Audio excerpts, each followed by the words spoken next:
second piece is that he's repeating what Jack Ma has said, as though Jack Ma does not have interests that are inherently aligned with the Chinese Communist Party, that government and that ethnic group.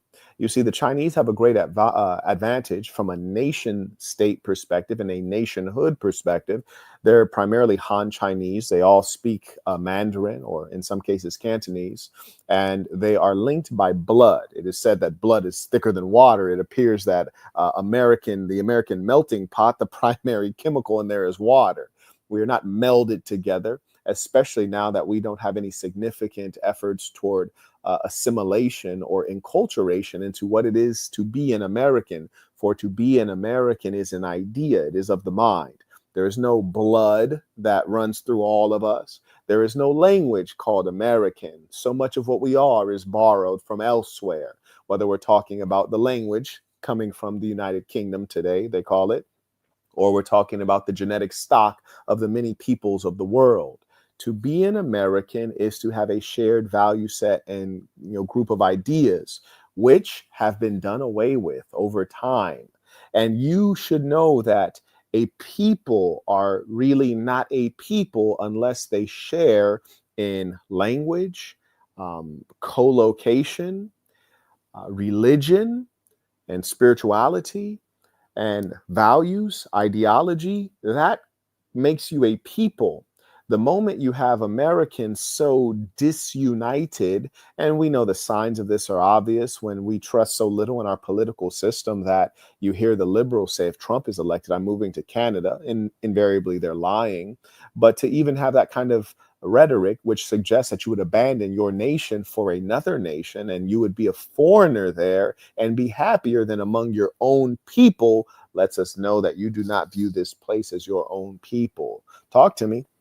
Yes, indeed. So we have a lot of complexity to unpack. But what I want you all to know is that I've been building the revolution for years. I'm not here to collect fans. I'm here to collect real revolutionaries. We have them organized around the world, around the whole planet Earth, and cultural revolution is the aim. But the means shall be any means necessary. Anyways, let's go ahead and work. So let's listen to Jack Ma. Let's listen to what he says. We just want to control the IP. We just want to have technology. So he's saying that's what the United States said. We just want to control the technology and the IP. When they say IP is short for intellectual property. Now, this is quite a curious statement because it's very well known, even in the mainstream, that intellectual property is something that China is often stealing. And China is actually not the only culprit of this. In fact, I lived in South Korea for a few years, and in South Korea, they bootleg various technologies that we have, whether it's Google technologies, it's Apple technologies, which there was a case for this, lawsuit from the Apple Corporation. They have technologies like Kakao, Naver, etc., which are complete clones of American technologies. And what's more, they basically block our corporations from going into their markets. And I shouldn't say our, I don't have a stake in those corporations, except that I do have a little bit of stock currently in Meta. But the fact of the, not Google yet, but the fact of the matter is that they're not playing fair. But you have to wonder, well, why is it that our political class allowed them to not play fair? Because while they block our corporations from going into their markets and making money, they flood our markets with their automobiles. Furthermore, they do host our military. So, and as I said, I've seen it firsthand because I lived in South Korea. So if we can have American troops there, why can't we have American business there with a greater presence, especially in the critical areas, namely technology? So our political class has sold us out at a significant level. When I say us, I'm talking about the taxpayer. When I say us, I'm talking about the American middle class. You see, we've gotten beyond race in that the folks who run our government, be them white, Jewish, or otherwise, they don't even care about this thing called white. It used to be white, Anglo-Saxon, Protestant meant something.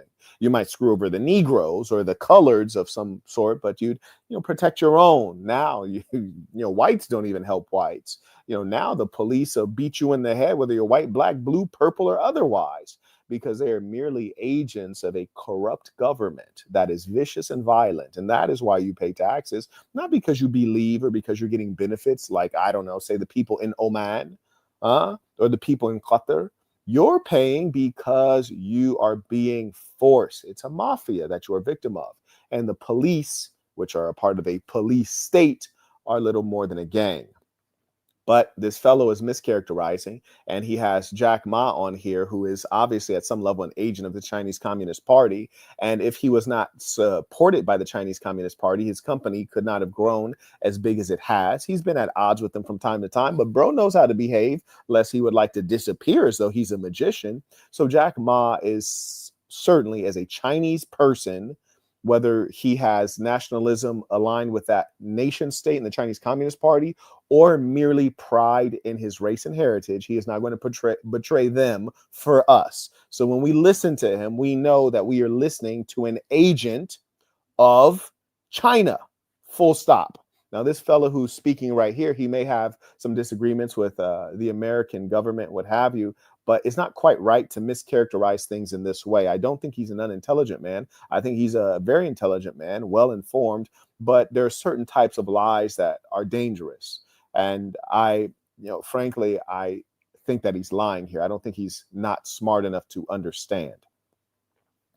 On the brand to leave the lower end jobs for the world.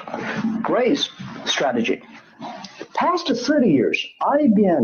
So that's not a great strategy, actually. That's a terrible strategy. And I've mentioned this previously, that the reason that the United States was so effective in World War II was because, of course, our economy, but more so our capacity. We were taking a very productive consumer base, a base for producing consumer products, and then we turned that into a base for producing the implements of war, weapons, spare parts, munitions. And as a result, we were able to be a major factor in World War II. Now, frankly, the history is portrayed in the most skewed fashion. One thing you really have to give to the Westerners, the Europeans, is they're the most extraordinary and effective liars and marketers to ever walk God's green earth. And as much as when you look at Germany, by land size, by population, I mean, really, they should not have been scary to us, right? They should not have been scary, but our propaganda really portrayed them as a real, just terrifying foe. Now, it is worth noting that the Germans are advanced Europeans as far as Europeans go, right? They were a bit of late bloomers in as much as they did not expand an empire to the length that the Spanish or the French did. They collected a couple colonies in random places like Namibia, but they were a bit late in terms of blooming in the European sense of colonizing innocent peoples around the world. However, they were advanced. When you look at great composers, classical musicians, philosophers, you have Hegel, Engels, Marx. You look at people on that level, many of them are Germans. You look at advanced physics, mathematicians, and anthropology and genetics. The Germans were remarkable in those regards. And so as a result, they were formidable. And that is precisely why they did have, at some level, an effective military strategy and strong weapons to back it. But they lost because of their productive capacity, really could not match what America could muster. And then in league with the United Kingdom, which was an ailing empire, and then, of course, the Russians, which have been quite impressive.